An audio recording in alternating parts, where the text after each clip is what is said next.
And welcome, one and all, to our wonderful podcast. Joining me again is Mr. Al Forte. Hey, Al, how's it going? Good evening, everyone. I hope you're doing well. Let's play. Let's play. Ready? So here we go. Well, let's wait for a few people to jump in because we're a little. Why is that thing? Connection is unstable. If you're on Wi-Fi, try plugging into your router. See, it actually tells me that my connection is unstable. Let me try to get on Wi-Fi here. I've always thought you were a little unstable. I'm telling you, I always thought so too. At least tonight, anyway. Your internet connection. Yeah, there's something. I mean, it's showing it here that it's a little unstable. It's all good. But I got a solid connection here, so let me. We have gotten so used to just rock solid internet. Yeah. That if it isn't perfect, it's like, oh my God, there's something wrong. Well, the internet out there is a big place. There's a lot of routers and a lot of connections that connect a bunch of different networks together. Yeah. And stuff happens. Stuff goes down. Stuff gets hacked. Stuff gets, denial of service. IT is a wonderful thing. Let me switch back to the hard line just in case here. I wonder if I can. Let me see. I'm going to try this one. Hang on. I don't know if this will be any better.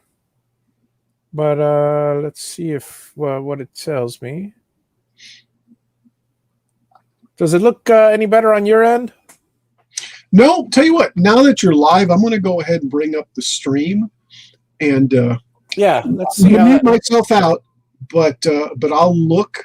So let's see how that goes, and I'll wait for a few people to join us. Okay. I seem to have a better flow now. Connection is fairly good. That's weird. Let me turn off Wi-Fi just in case and see what happens. Out of curiosity.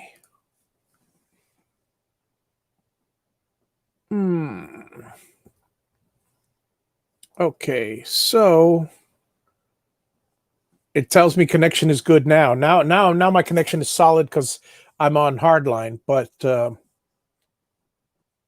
whatever. I'm not even gonna mess with it.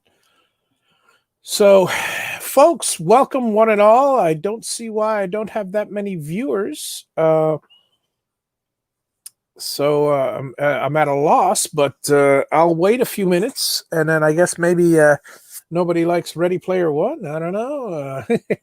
There we go. Now we're popping in with some viewers. They're coming in. Better late than never. Now's when it's starting to populate. Well, anyways, folks, tonight. Like I said, it's we're going to be discussing Ready Player One, and for those of you who have never seen the movie, it's based off a book by Ernest Cline, fantastic book, mostly about the 80's, and it's a fantastic movie directed by Steven Spielberg, none other than Steven Spielberg, the man himself, the legend. The man, the myth, the legend. And so let me go through real quick. Some of these I found, some of these I found online, but I went back, watched the movie, and verified them.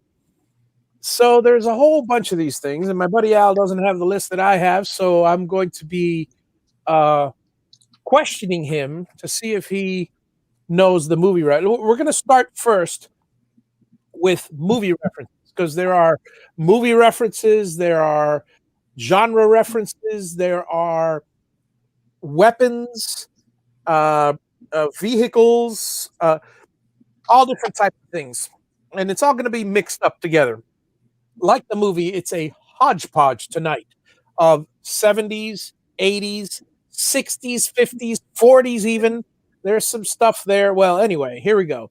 So during the opening montage, they're talking about you could see Batman climbing Mount Everest, but it's not just any Batman.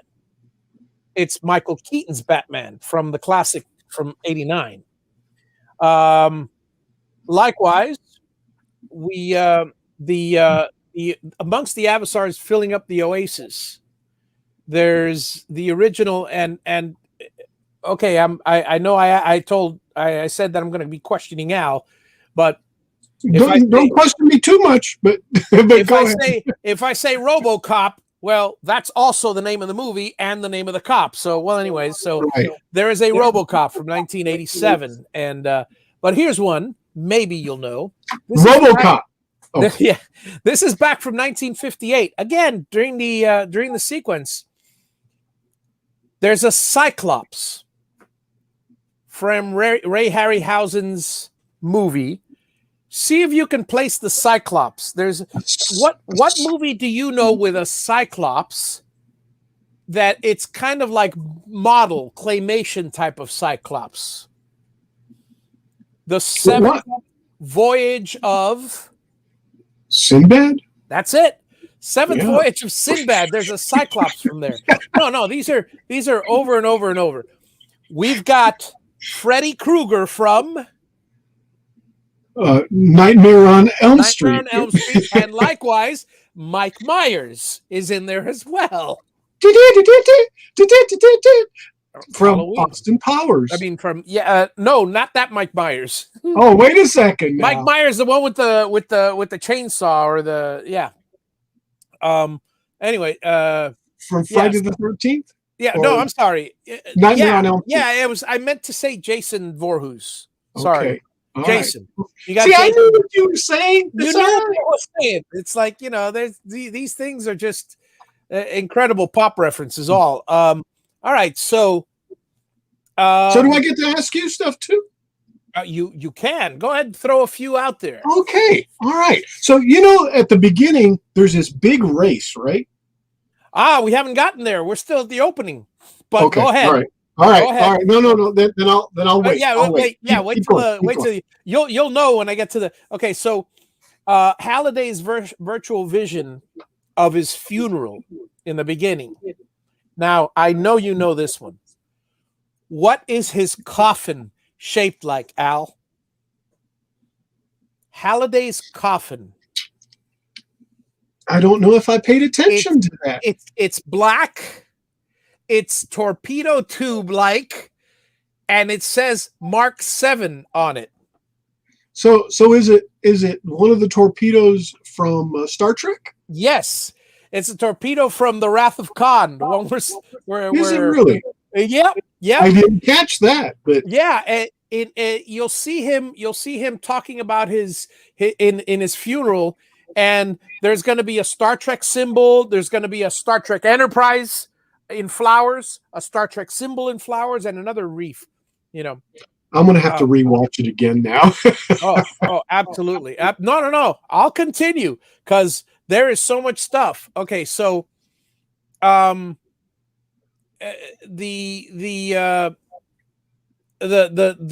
also a digital recreation of the set of Heathers from it's Winona Ryder and Christian Slater. Anyway, the alter ego, Halliday's alter ego, Anorak, looks very, very like Merlin or Gandalf. Yeah, he reminded me of Gandalf. But his black flowing robes are evocative of the robes on Nicodemus in, and I don't know if you know that reference, the Secret of Nim. Okay. And then, and let's see, Parzival's choice of, what, well, first of all, let's talk about his vehicle. Go. Yes, the DeLorean. The DeLorean from? Back to the Future. Okay. What is on the front of the DeLorean? Oh, that one's easy. What he did was, or what was done, it's a kit light. There you go. The lights from Knight Rider. Knight Rider. And on the side of his DeLorean, what's painted on the side? What is painted on the side? Let me see if I can create a sound effect. Well, that's a bad sound effect, but Doctor Who? No, no, it's a do not sign with a little ghost in it. Oh, from the ectoplasm Yeah, mobile, or ectomobile. that's right. From the Ghostbusters mobile. From Ghostbusters, yeah. Ghostbusters it is. Yeah, and there's a lot of different Back to the Future references. Now, one of the things you may or you may not have noticed, I don't know if you've seen this movie, is in that opening section, there is a huge truck, the jackknifing truck that Kurt Russell drove in Big Trouble in Little China. Big Trouble in Little China. Yes. So, and then I did not know that was the truck.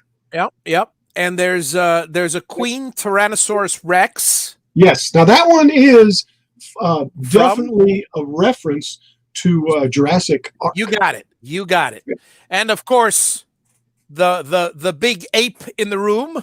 Oh, either King Kong or King Kong. Or Donkey Kong. I kind of it was a little bit reminiscent of Donkey Kong, but yep. And but yeah, it's definitely King Kong. Now, here's another one for you. Along the racetrack is a neon digitized silver cup. It's a replica of the silver cup used at the end of the original Highlander from 1986. So there's a good one. Also, the movie theater that's playing during the race, you'll see a reference to its screening Jack Slater 3, which is a reference to Schwarzenegger's Last Action Hero. Was it Last Action Hero? Cool. Yeah, and then let's see what else we have. Now, we move on to H's workshop. Okay, H is the protagonist's buddy, and you'll have. I mean, there's just so much movie stuff. There's obviously the Iron Giant is in the background there. The USS Sulaco dropship from. Well, if it's USS. James Cameron's, and it's a dropship. Dropship. Okay, I'll give you a hint. Ah! Alien. Aliens. Yes. That's a nice. Man, I haven't watched Alien since ages. Yes. Game over, man. Yeah. All right, so I still remember what's his face in that. All right, and of course the Eagle 5 space RV from. Is that from Space 1999? Close, from Space Balls. Oh, from Mel Brooks's Spaceballs. It's funny because Spaceballs being a parody, when they chose Eagle, immediately I referenced Space 1999. Yes, absolutely. Now, they have there an ED-209. Are you familiar with the ED-209s? What is an ED-209? Okay, the ED-209 is that bad butt RoboCop. The one that shoots everybody. It goes crazy. Yes. Yeah. And so they also have the 1961 Ferrari 250 GT California from. Is it from 007? No. Oh, that was a guess. Here's a hint. Here's a hint that'll give it away. It belongs to Cameron's dad. It belongs to Cameron's dad. When Cameron was in Egypt's land, let my Cameron go. Jehovah? No. Ferris Bueller's Day Off. Oh, that makes sense. Yeah, the red car. The one that was jacked up, and they were trying to run the miles backwards, and then they leaned up on the car, and the car goes back out the building. That's it. Now they also had the EV pod from. Let's put it this way: it belonged to Hal. From 2001: A Space Odyssey. That's it. From 1968's 2001: A Space Odyssey, and of course the Valley Forge from. The Valley Forge. From the only thing that comes to mind as far as the Valley Forge is F Troop for some reason. That's what came to mind. Well, no, it's from Silent Running. Okay. It's and then let's see. You have okay. So what's the next one? The next thing we have is Wade Watts is in a trailer park, which is reminiscent of The Last Starfighter. The stacks, and those are right there. That's the stacks. When I read the book, when I listened to the book, I envisioned him, and when I saw him in reality, it was like, wow, these things are just totally awesome, because they're mobile homes stacked up on top of each other on beams and stuff. Absolutely. They'd be better off doing containers, but it is what it is. So anyway, Halliday's recreation of the memory of himself and Og leaves a hint about going backward as fast as you can. Yes. But really putting a pedal to the metal like Bill and Ted from Bill and Ted's Great Adventure. But Adventure. Yep. They got the first key because when the first key was a copper key, and the wizard referred to him as Padawan from Star Wars, of course. Okay, I just had to throw that out. It was kind of cool when they were racing backwards, or when he was racing backwards. Yes, all the stuff was underneath. So what happened is a door opened up and he went underneath the race. Oh, fantastic! Spoiler here. Underneath. Spoiler alert. Underneath the race. It turned around and he shot right through the. He was able to go all the way back and it finally, was figuratively and literally a back door. Yeah, it was a back door. Yes, it was a back door in all sense of the word.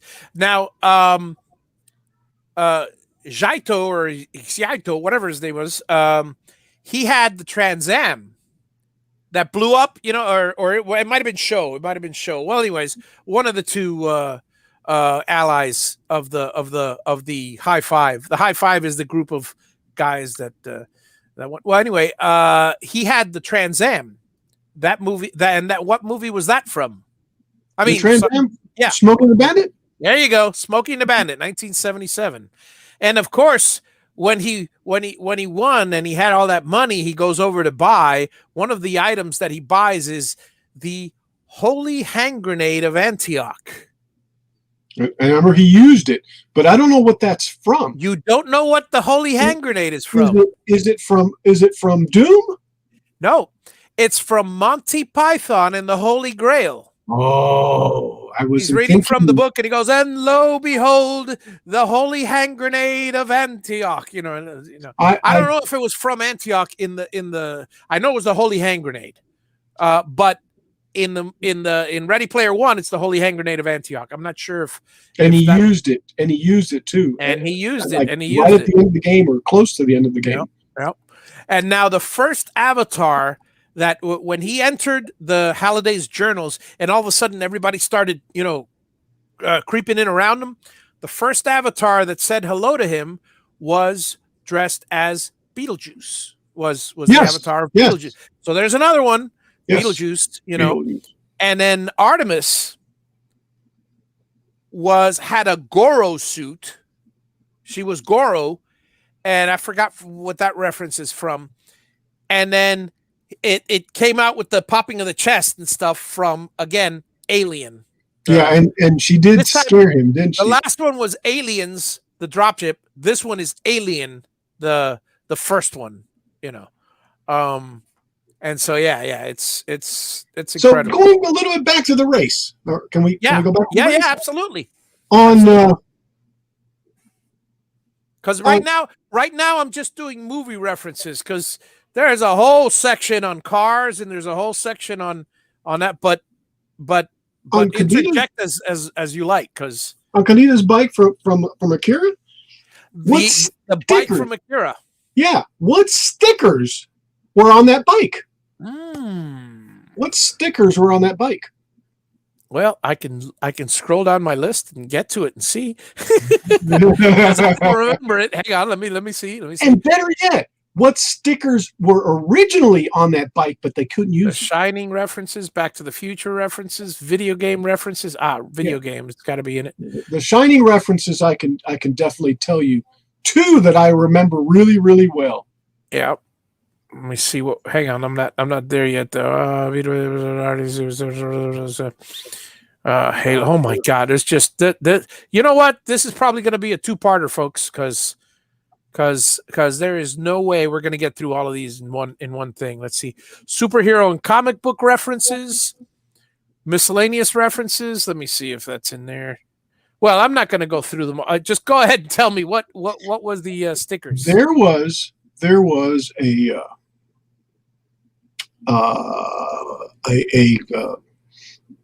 Sega sticker. Right? Okay. An Atari sticker. Yeah. What's the little Nintendo? kitty, the little kitty? The little kitty. The Hello Kitty. I mean, what's My Little Kitty or whatever that's. I forgot what the name of that is. Hey, Paul, how's it going? Yeah. Hello Kitty. Hello Kitty. Hello Kitty. Yeah, Hello Kitty. Yes, exactly. Originally, they had Canon and Citizen, and they couldn't use those, so they had to replace them with Hello Kitty, Miss Pac-Man. There's a lot of and I'm not even going to get into Disney. Disney and Sony didn't want any of their stuff in there, so it's very limited what can be in there with that. But tough luck. They don't get the. See if you can see it next time you watch. I'll definitely look for it. All right, so now in Halliday and Ogg's life, the love of their life, Karen Underwood, goes by Kira. And Kira is an homage to a character from, I don't know if you've seen this movie, but it's The Dark Crystal, 1982. Yeah, and actually, they did say that, and I have forgotten, but yes. And Z refers to Kira as Halliday's Rosebud. Now, obviously, we know Rosebud from...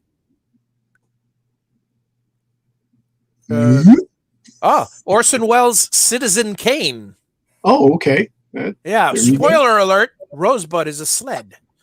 Anyway, when Nolan Sorrento approaches IROX, he steps out of a crashed Martian ship from the classic War of the Worlds from 53. War of the Worlds, huh? Yep. And IROC, this one's a real cool one. I hadn't noticed this until 2 viewings ago, because IROC's box, the box that he keeps the orb of Azeroth, that orb, which on the inside it's a 20-sided die. That box itself is the same box that a Mogwai came into Suburbia during Mogwai? Anyone? Gremlins, 1984, the Mogwai. H also in his place has a poster of Mel Gibson starring as Mad Max. He's got a Cocktails and Dreams in neon from the movie Cocktail. Tom Cruise, 88. I mean, the references go on and on and on. His outfit is Peter Weller's title character from The Adventures of Buckaroo Banzai Across the Eighth Dimension. And that, let me tell you, that film, along with the Big Trouble in Little China, I highly recommend you guys. They're both, by the way, those two, fun fact, Buckaroo Banzai and Big Trouble in Little China share the same universe, John Carpenter's universe there. So it's a fun reference. Kira wasn't the only reference from the Dark Crystal. The name was Morrow's wife's name was taken. Gelfling from the 82 fantasy film also. Yes, absolutely. During the dance, when they go to that club, he goes full movie geek and selects the song Staying Alive from the Bee Gees. What's the movie's name? Saturday Night Fever. 1977. It's a beautiful thing. And then, so when IOI crashes the party, Artemis reveals her weapon of choice. And it just happens to be the M41A pulse rifle. Again, another reference to Aliens. And she liked Alien, didn't she? Oh, yeah. And then Nolan Sorrento's first pot sweetener, if you will, to bring Wade to the IOI is a promise that he would get to fly Han Solo's Millennium Falcon. Obviously a Star Wars reference. Yes, and then he's saying now for those of you who haven't read the book or who don't know, Ludus is the Oasis's educational planet. In the Oasis, there's a bunch of different planets. They're all different planets. It's all virtual reality, and you go to a planet. Well, there's an education planet which has all the different schools in it. And Nolan says he pledges to turn all the schools into replicas of high schools from John Hughes's Breakfast Club and Ferris Bueller's Day Off, which is Sherman High School. And he tries to trick him by asking about Fast Times at Richmond High and Animal House. 2 more references. Yep. The movies. I lost count already of how many movies so far I've mentioned. So if any of these, ring a bell, James, when looking at the films that Halliday might have went to with Kira, the other choices included The Fly and Say Anything. So they were in the mix as well. The right course is, of course, Stanley Kubrick's The Shining. Yes, and there's a whole section on that. The Shining was really interesting. In fact, the first reference I saw was 2 little girls. Yes.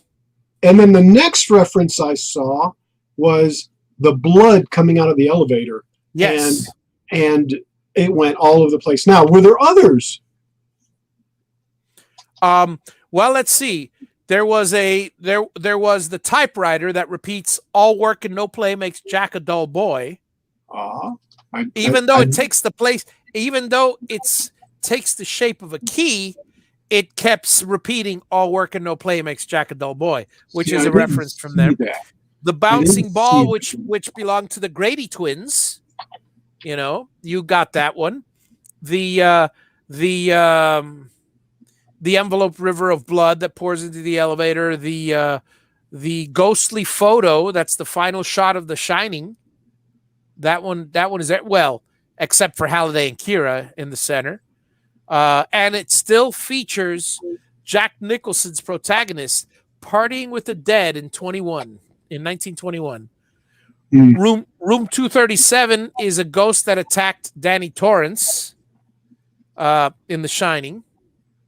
Let's see. H is attacked by an axe to the door before he gets I remember that one. Yes. Before he gets here's Johnny. Yes.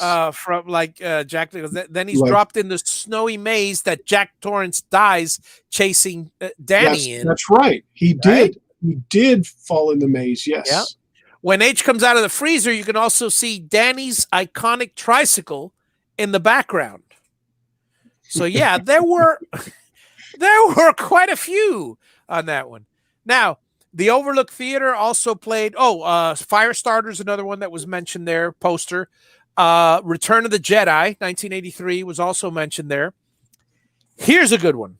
Yes. The magic, for me anyway, the magic spell that cast on the orb of Athrax, the one to call it, Anil Nathrax, and so on and so forth. That was actually the spell that Merlin used to transform Uther into the visage of his enemy in John Boorman's Excalibur. The movie Excalibur. If you guys have ever seen the movie Excalibur, it was 1981. It was called The Charm of Making, and that movie allowed Uther to take his foe's wife and father Arthur. Anyway, it's a charm of making. So that was another good one. Yeah. And the reason why I recognized it instantly in the movies is because I love that movie that I used to watch as a kid. I used to watch Excalibur I don't know why. I really enjoyed it, and I watched it over and over and over. Some parts I didn't get, some parts I really liked. Shiny Lancelot, it was nice. I wasn't happy that he cheated, or that she cheated with Lancelot. There was a lot of stuff I didn't like about the movie, but a lot of stuff I did, and I always was a fan of Merlin and that Uther, that Anil Nathrax, blah blah blah blah blah. It's just those first two words, Anil Nathrax, stuck in my head because it was just so weird. Anyway, during the final third of the film, everybody's playing the Atari 2600, and if you pick the wrong game, into the ice you go, which is a nod to the banishment scene in The Dark Knight Rises, but that's a later movie.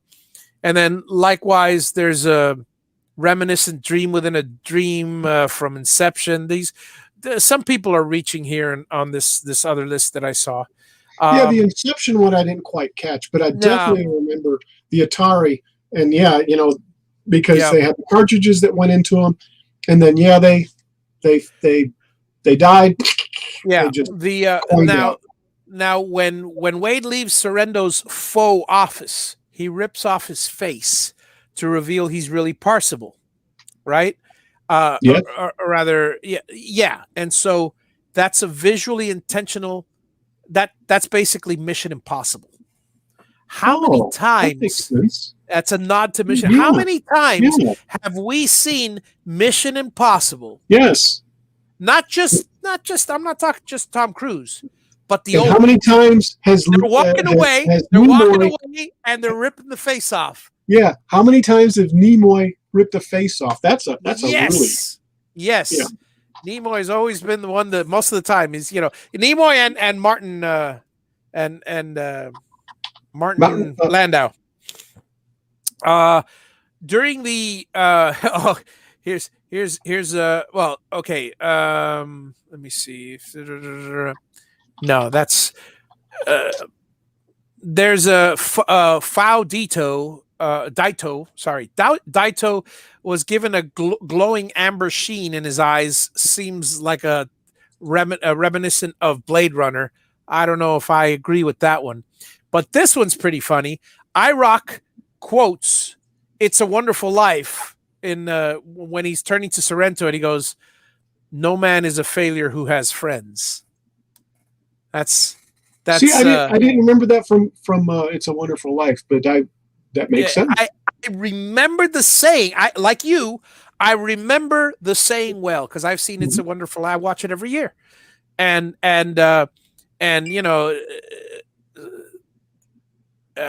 it's someone who's clearly a Mr. Potter type, which is Sorrento, and this guy is telling him, "No man is a failure who has friends," and that's exactly what George told Mr. Potter in "It's a Wonderful Life." It's just so funny. So funny. I don't know if it's a stretch by some of these people, but now what's not a stretch is when Z leads the avatars into battle, he goes into full John Cusack and holds a boombox above his head, with the "In Your Eyes," which is what with a much more metal song than "In Your Eyes." That he uses in "Say Anything." John Cusack in "Say Anything" had the boombox up there. And by the way, it was Peter Graves. Peter Graves, who was on Mission Impossible. Mr. Phelps. Yes, Mr. Phelps, Jim Phelps. Absolutely. Yep. Yeah. Not Martin Landau. Martin Landau was Space. No. Martin Landau. Yeah. Martin Landau and Martin Landau and Nimoy were. Most of the time, those two were the ones wearing the masks. Mm-hmm. I forgot the big, heavy guys, the muscle. I forgot his name. Barbara Bain, obviously, and there have been a bunch of regulars, but the most memorable were definitely Peter Graves, Martin Landau, Barbara Bain, and Leonard Nimoy. Oh, and Greg Morris. Wasn't Barbara Bain and Martin Landau also on Space 1999? They were both in Space 1999. And if I'm not mistaken, I'm pretty sure they were married in real life. I want to say. Because I I'm not sure if I read that somewhere or if it's just my mind playing tricks on me. Now, there's a part where Chucky comes out. Obviously, he goes, "Here, try this," and he throws him a Chucky doll from Child's Play, Yes. 88. Now, And there are by the other, way, yeah. yes, they were married. Barbara Bain was married in 1957 to him and divorced in 1993. Ah, well, Yes. shame. But So yeah, they were an acting couple. There was an acting couple, yep, and they played a lot of stuff together. Yep. Now H goes full Iron Giant. This is during the battle.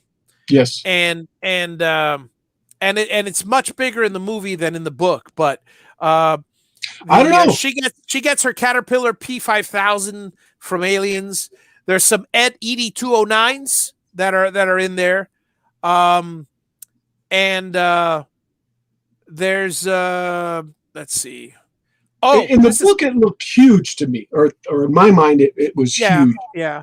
But the thing is, the amount of characters that popped out was just absolutely mind-boggling in that scene. And now at the end, I forgot it was Sho or Daito. One of them throws a glaive from Krull. Yes. I don't know how many of you guys out there have seen Krull from 1983.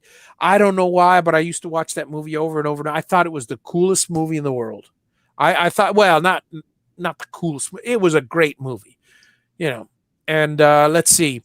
Norman Sorrento obviously turns into Mechagodzilla from Godzilla versus Mechagodzilla. And even cooler, features the Godzilla March, the theme from the Godzilla 1954 Godzilla, which is pretty cool. I didn't catch that one. Daito goes into Gundam in return, and then at that point, his arrival is heralded by the amazing cameo of Mal Reynolds' Serenity. You mean from Firefly and from the movie Serenity, yeah, which is just fantastic.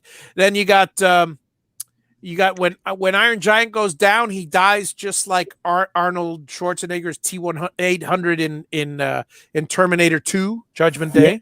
Yep. The hands sticking out of the lava, right? Yep. And then, of course, at the end of the movie, near the end of the movie, he wins, and he has that orb. It's kind of like Indiana Jones in the Last Crusade, you know, the crystal skull kind of thing, glowing and everything like that. And the egg is on top of a pedestal that's reminiscent of the Cave of Wonders in Aladdin and things like that. But now, amongst Halliday's decorations are statues of Godzilla and Robbie the Robot. Robbie the Robot from Forbidden Planet. Forbidden Planet, yes. 1956. That was when I think of Robbie the Robot, I think of Lost in Space. What was the robot's name in Lost in Space? Tobor. Huh? Tobor. I don't know why I get the two confused. No. Tobor might be Black Hole. Boy, now my let me see it. Everybody out there, nobody's commenting anything. Yeah, Tobor might be from see where Tobor's from. I think it's from the Black Hole. I think you're right. Yeah, I think the robot was just called Robot. But anyway. It was Robot. Yeah, that's right. Simply as Robot. It was a robot model B9. So Tobor, what did you say? Black Hole, Tobor. The robot spelled backwards. Tobor. I believe that's from Black Hole, Disney's Black Hole. Yeah, I think you're right. I think you're totally right. Halliday's computer is an IMSI, that's IMSIA 8080, which if you guys are familiar with Matthew Broderick and Ali Sheedy's wonderful movie where they almost started a thermonuclear war games. Yes. That's the computer that he supposedly used. So now there's some more. So that's the movie references. Now, as far as Back to the Future references, you got the DeLorean. Right. You've got a futuristic Doc Brown as Parzival and H are discussing Halliday. There's an avatar dressed as a futuristic Doc Brown. There's obviously the Zemeckis cube. Remember it's a Rubik's cube, but it's called the Zemeckis cube as a tribute to Bob Zemeckis, who's the one who made Back to the Future. Let's see, questionable.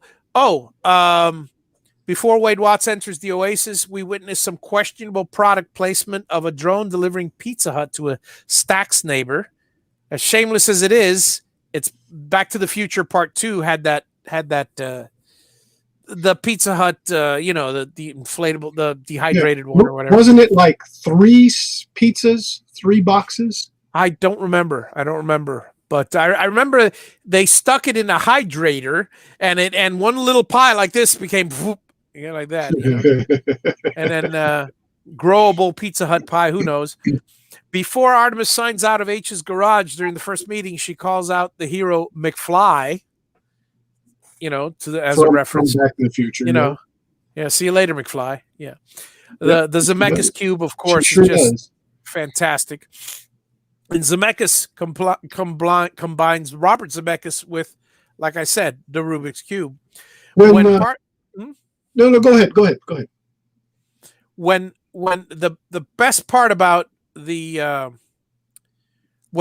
Parzival uses the Zemeckis cube to reverse the Oasis time by 60 seconds, Alan Silvestri is able to break out some of the timeless Back to the Future themes, which is fantastic. When Z puts down the pen, Halliday takes him to the past, which is given a musical stinger. Again, the synthesizer echo from that I can't sing it, but that you can't sing it. What's the matter? That musical chime from Back to the Future that goes that little thing. When Samantha interrupts her near kiss to Wade to shout, S. That's when another one comes out. When Parzival's getting ready for his date, get this, in H's den, there's an awesome poster of re-elect Major Goldie Wilson. Yes, there is. Yep. From what's his name?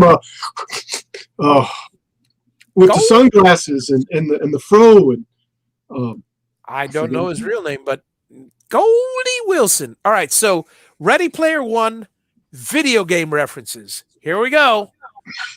Now, how much time we got? Because we're let's see, we got about 17 minutes.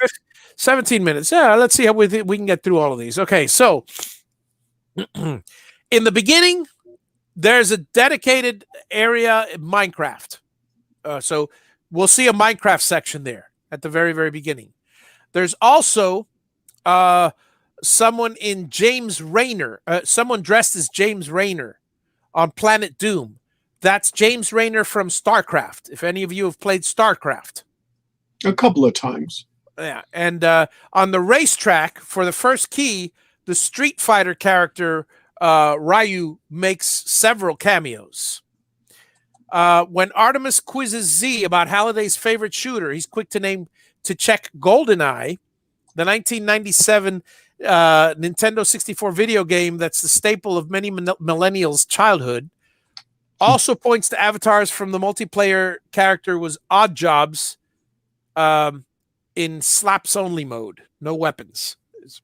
Parzival reveals that Halliday's favorite racing game was Turbo, a 1981 arcade by Sega. In H's garage, the cocktail cabinet is a version of Pac-Man. Rick, that piece of crap boyfriend of the Ant. He modeled his avatar after Jim Raynor from StarCraft. So there's another StarCraft thing. Because you see that when he's playing the game and he loses, whatever. The first digital flashback, Halliday is wearing a Space Invaders t-shirt from the 1978 game. Yep. Halliday also tells Og that in one scene that this is perfect. The only thing that is perfect is asteroids. And there's a poster of the arcade Galaga in the break room. Amongst the accessories you could watch this over and over. Amongst the accessories of Z&H Peruse is a Street Fighter store, again, where Ryu turns up. There's also a Halo add-on that lets you become Master Chief from the classic game.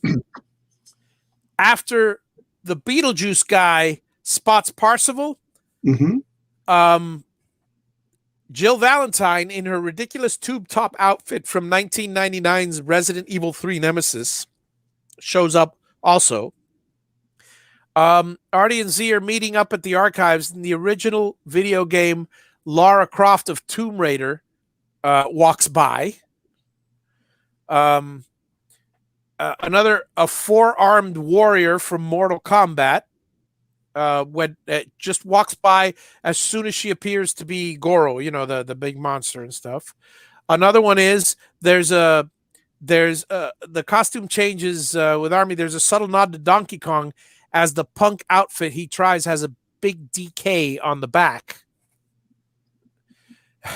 It's like this goes on and on. When Nolan Ryan is trying to seduce Wade, amongst other things, he says he claims to play Robotron. My personal favorite arcade game. Your personal favorite. Robotron 2084. And amongst the arcade games that were listed in the 2600, it was Centipede, Pitfall, all three Sword Quests, Berserk, Defender. It's just there's a real life rig with a Mortal Kombat pin. Was there a Kubert in there anywhere? There was. I'm trying to remember where it was, but there was. Amongst the cameoing avatars in the final battle, they spotted some Big Daddy from BioShock, Chun-Li from Street Fighter 2, characters from first-person shooter Overwatch, a squadron of Halo ass kickers. Sorry, I tried to pause. Chocobo from Final Fantasy II, and StarCraft Marines from StarCraft. The Battletoads are leading a charge. They're kind of like from Teenage Mutant Ninja Turtles, but they're mainly known as the protagonists in the Nintendo game. There's let's see. Artemis uses a Lancer from Gears of War. Someone spotted a Battleborn from 2K games in this battle royale. Parzival uses a railgun from Quake. Remember Quake? I used to love Quake. Yes. Z drops a Hadouken that he had on him. Yeah.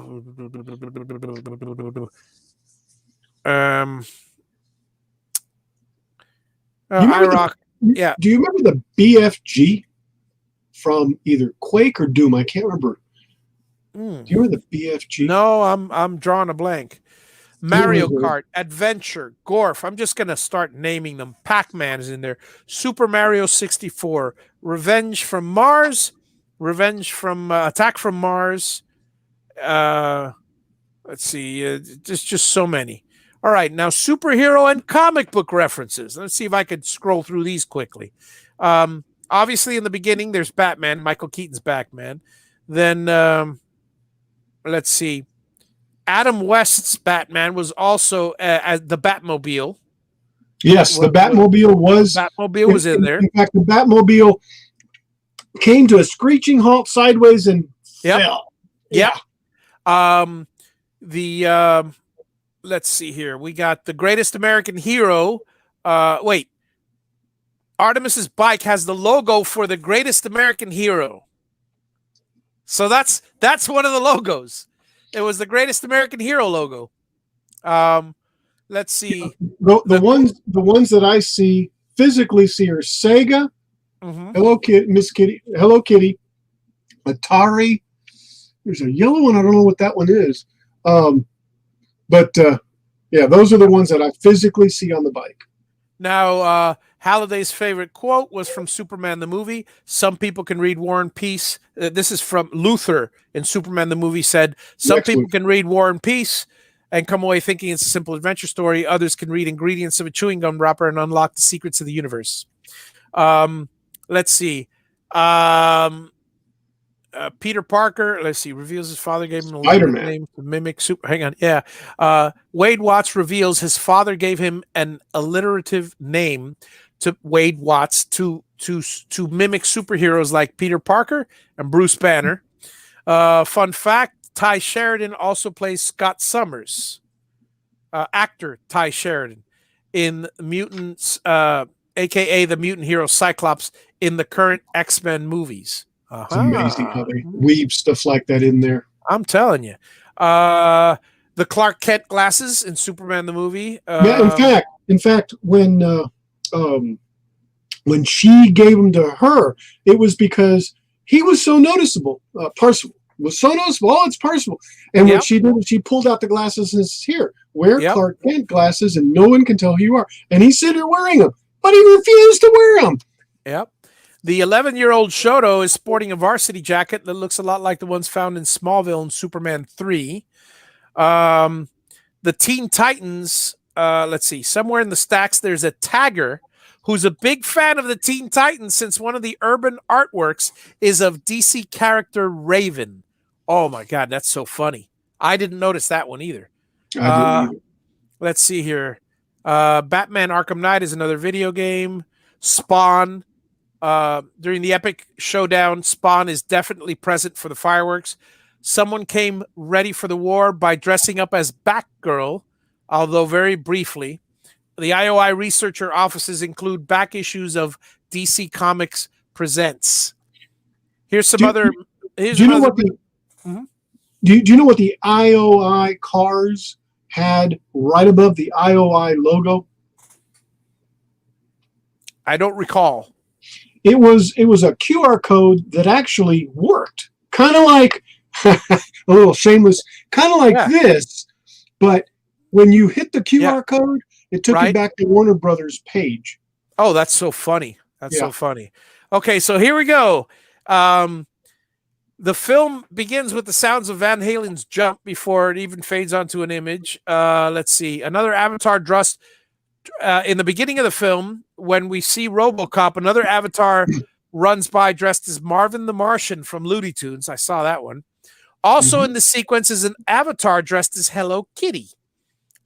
H is introduced to being a badass on Planet Doom is reference to a dead rock in the Drool Empire on the Voltron cartoon series. Let's see. A lot of James Halliday was based. It feels like this is somebody's opinion. Feels like James Halliday is somewhat based on Dana Carvey's Garth from Wayne's World. It kind of seemed that way. It kind of does. Yeah, kind of seemed that way. Yeah, Halliday, slow talking and I mentioned this last time. Halliday was actually seen wearing a Simon pin. From Milton Bradley's electronic memory game, The Simon. The blue Bigfoot truck that H drives is the original monster truck, the one that was replicated countless pieces in 1980s merchandise at the height of that bizarre craze. Amongst the race cars is the Mach 5 from Speed Racer. Speed Racer, yes. Knight Rider. Okay, the red-eyed grill was from Knight Rider, so I got that one already. Christine was there. Christine the car from Stephen King's Christine. Yeah. That was there. And the van from A-Team, the A-Team was there. Artemis's bike is the one from Akira, 1988. A reference that should have remembered, but, let's see. Joan Jett's I Hate Myself for Loving You. Let's see. These are all the random references. What's Holiday's favorite song? Let's see.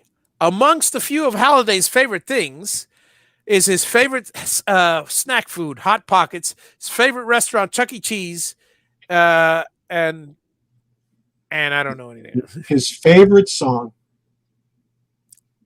Video killed the radio star. Great song. Great song. Yeah. By the Bugles. Let's see. The restaurant franchise. And on his desk, since we're talking about, there was a CD on his desk. Mm-hmm. What was the who was the oh, here it is. Zeke Parsifal says Halliday's favorite radio song is the Buggles. Video killed the radio star, and his favorite music was Aha's "Take on Me." And in the latter case, he's got a point. What was on his desk? What was on his desk? I don't know. Which? The Billy Idol 7, the actual CD was on there, which includes. Is it pronounced Moni Moni? Moni Moni. It's Moni Moni, right? Yeah.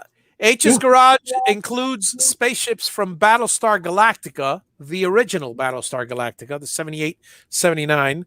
All the Doritos bags in the movies use vintage logos. Vintage logos. Before somebody decided to change them to what they are now.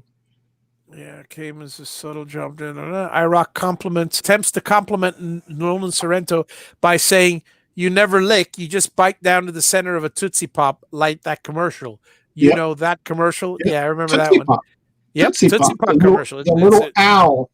Yeah. How many licks did it take to get to the center of the Tootsie Pop? 2, crunch, 3. As H taunts Z for daydreaming about Artie, The Temptations' Just My Imagination plays. IROC introduces a Poor Yorick routine with a steampunk pirate's hat, which is a reference to Act 5, William Shakespeare's Hamlet. And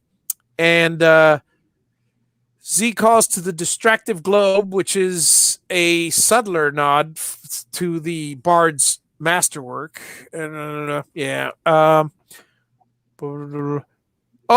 Amongst when he's getting ready for the party, Parsifal tries on a bunch of costumes, and Michael Jackson's red Thriller outfit, Prince's Purple Rain getup, and a generic-looking punk mohawk, and white Duran Duran to the white Duran Duran getup, which is pretty cool.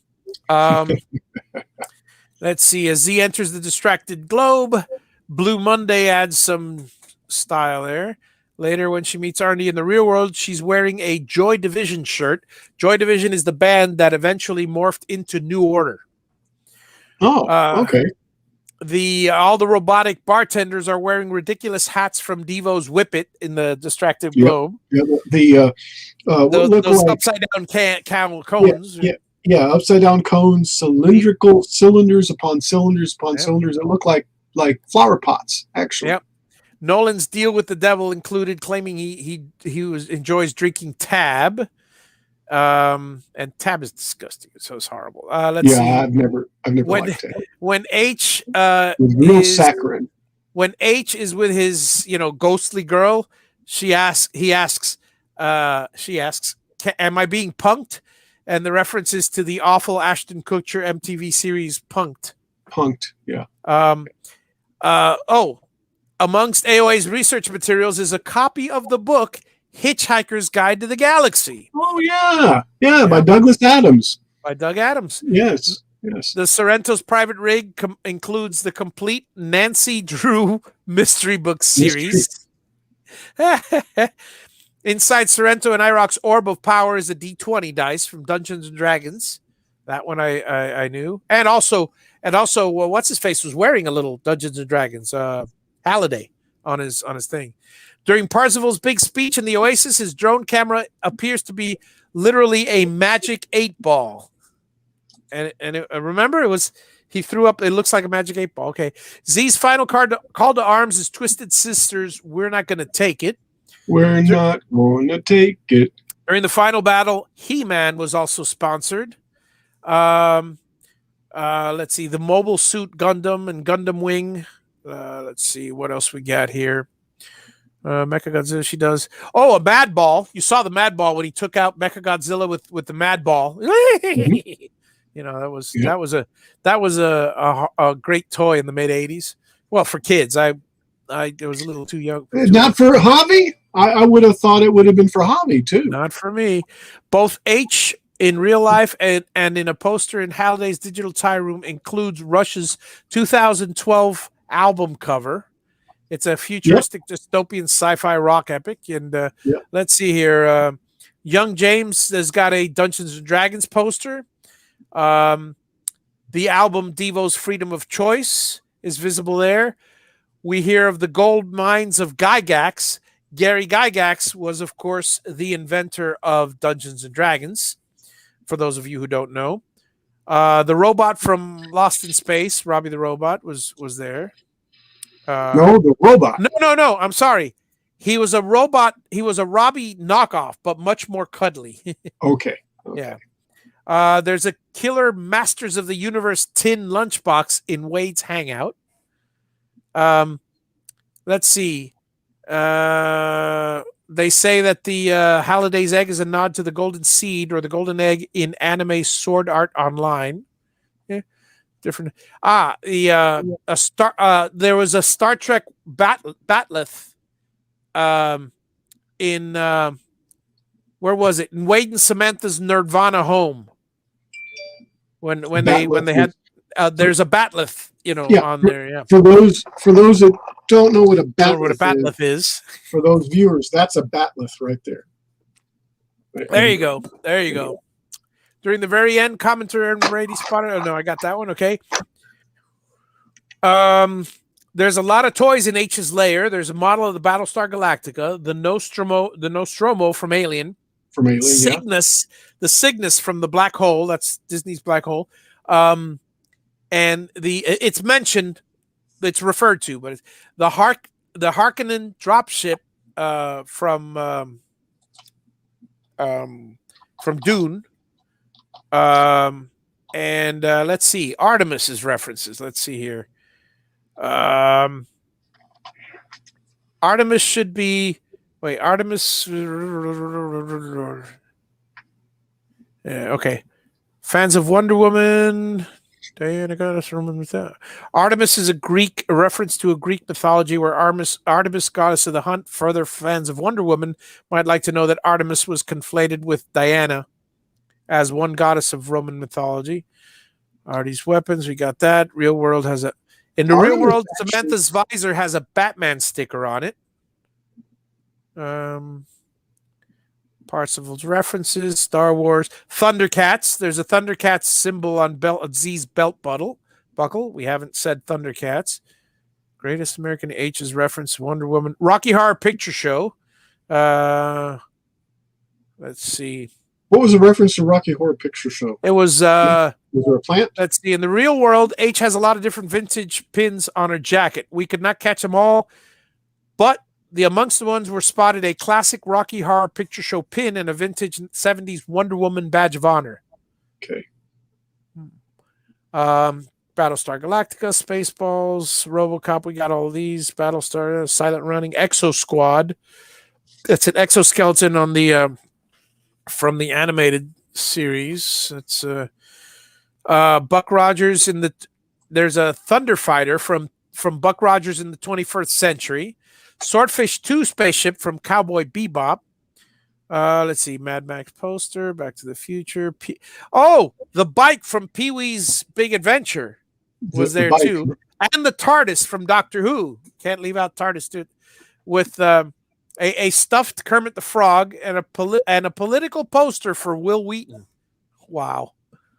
So yeah, there are, and this is just, again, there are more, folks. There are more references. If you've ever seen this movie, if you're now, Al enjoyed it, but people my age, people 50 to 55, probably maybe 55 to 60, they're probably going to enjoy it the most because, Spielberg is a little older than me, but it is our era. It is our lived in it. Yes. We've lived it. We've lived every single part of that. What's more, I watched one of these shows the other day. and I'll let you guys go soon because I know it's close to the bewitching hour. But I watched one of these shows, two or three of them. I enjoy watching them. The YouTube, 300 Easter eggs, 500 Easter eggs, and they'll point out, and you got to do it. And it's a 20-minute YouTube video, but it goes so fast you got to stop after 10 minutes and just give your mind a break because it is overloading. How many different references are in Ready Player One? And you go back and watch it, and it's even more fun.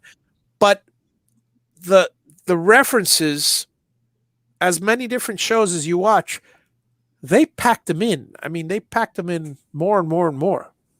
You were saying now? And the best thing of all this, with all those references, is there's even more references in Ready Player 2. Yeah. Not one, but 2. If you read the books. Read the books. I highly encourage you. Ernest Cline made a great Audible book. has them. And they're not sponsored by Audible in any way, shape, or form, by the way. And I encourage you, if you do read Ready Player 2, read Ready Player 1 first, because the book is considerably different than the movie. Considerably different. Mm-hmm. It's very different. Halliday's nice, but he is not as nice. The book has him a little bit more not nice, as not angelic as he is in the thing. But anyway, it's a fantastic movie, fantastic book.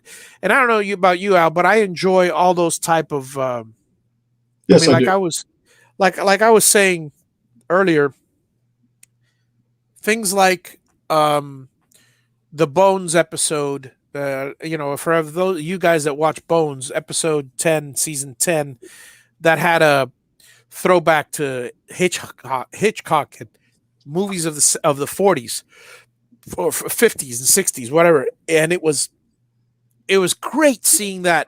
For people younger than me, my wife didn't enjoy it as much as I did because she didn't grow up with those, movies with the projector screen in the back while they're driving like this and stuff and other things like they had different. I love it. A show like Scrubs, where they have so many pop culture references on every show that it's just pop culture makes the world go round, and when you live it, I spend a lot of my time. I spend a lot of my time woodworking. I spend a lot of my time doing electronics, and I spend a lot of my time, researching construction for the new house. But I also spend a lot of my time, a lot of my free time, I should say. I should put a disclaimer. Watching these YouTube videos of like the 8-bit guy. There's a YouTube video of a guy called the 8-bit guy. And every once in a while, there'll be some guys, with my love of electronics and my love of past history, they'll be fixing, Apple IICs and original pocket computers and these old ancient Tandy 100s. And it's fantastic just, watching them do that. Here's one for you. Here's I don't know if you know this fact or not, but the Terminator? In I forgot which Terminator it was. There was a Terminator where I think it was T2, where the Terminator's failing, and you see it's red. His vision is all red, and there's some text going on the screen. It looked like some assembly language, and it was actually assembly language. There was a guy on YouTube that said if you type in call -151 and something else, an asterisk and something, on an Apple II computer, it will bring up that exact. It's a little assembly language program, and it'll run it, and it's like a test program. Yeah. Okay, but the cool part about it is they basically cinematography, they graphically took a red lens and they superimposed those words, and all of a sudden you're a Terminator. Right. I mean, in distress because he was being shot by the Mercury guy. The Pulling up this subroutine that's a test routine. Yeah, and it's amazing because you freeze the thing and you look at it and I go, oh my god, it's the right bracket that they use on Apple's floating point basic, and then it goes into the assembly language and you see an assembly language list, and it's just these are the kind of things that a lot of people out there are going, I don't have time for this. And I certainly can't imagine. And if you think of it one way, you're going, oh my God, look at these people. They do this all day. No, they don't do this all day long. Maybe it's this one guy that just happened on this and he enjoys those kind of things. But as soon as one person knows, they all know because of the internet. So it's not like I'm sharing this with you and I just watched 1 minute of YouTube and I can describe it to you. But some people will actually freeze the screen and look through it all and stuff. Well, I applaud them for that if that's what they like to do. But I'll tell you, nostalgia in all of these, this goes back to this show. Nostalgia in all its forms is fun. Like, this show is about nostalgia, and it's two old guys in their 50s and 60s talking about the 70s and 80s, right? Yep. And I'd love to have a whole panel up here of if anybody's interested in joining us and you guys got video cam capabilities, I'd love to have you guys on and just chew the fat of whatever subject we have. So it's not two old guys, it's multiple old guys reminiscing. And next week, well, actually not next week, because next week I won't be here. However, next week will be, let's see, we did Computer Tech Part 1, Computers Through the Ages. We did this. Next week will be, what I'm going to do is next week we'll talk about 70s and 80s Computer Tech Part 2. That's the peripherals and pocket computers and such, because nice. There are a lot of them. Everything from TRS-80's little pocket computers, and I got some stories from my high school, all the way to all the peripherals, including, and I'll repeat this again next week, but there was a company called Paper Tiger.